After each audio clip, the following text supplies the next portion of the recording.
You ask Tiger to solve. This deals with linear equations with one unknown. The final result is x equals -3. Let's solve it step by step. Simplify the expression. Group like terms. Simplify the arithmetic. Group all constants on the right side of the equation. Subtract 60 from both sides.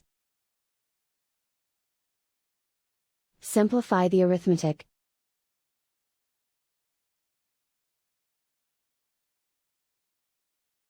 Isolate the x. Divide both sides by 4. Simplify the fraction.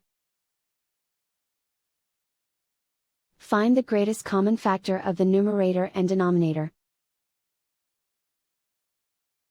Factor out and cancel the greatest common factor.